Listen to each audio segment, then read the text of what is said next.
Bienvenue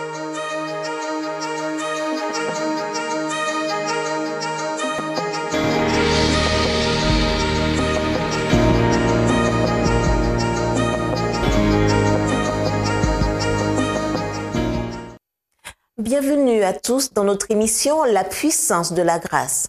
Notre méditation aujourd'hui a pour titre Le bouclier de la foi. Prenez par-dessus tout cela le bouclier de la foi avec lequel vous pourrez éteindre tous les traits enflammés du malin. Éphésiens 6, verset 16.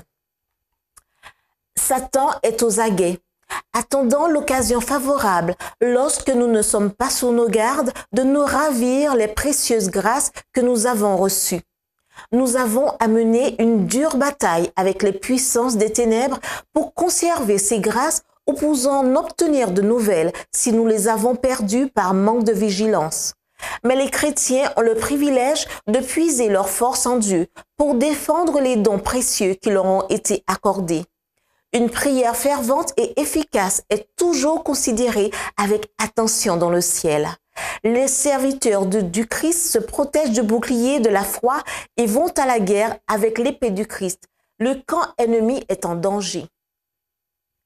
Au milieu des pièges auxquels ils sont exposés, ces soldats ont besoin d'armes solides sur lesquelles ils peuvent compter.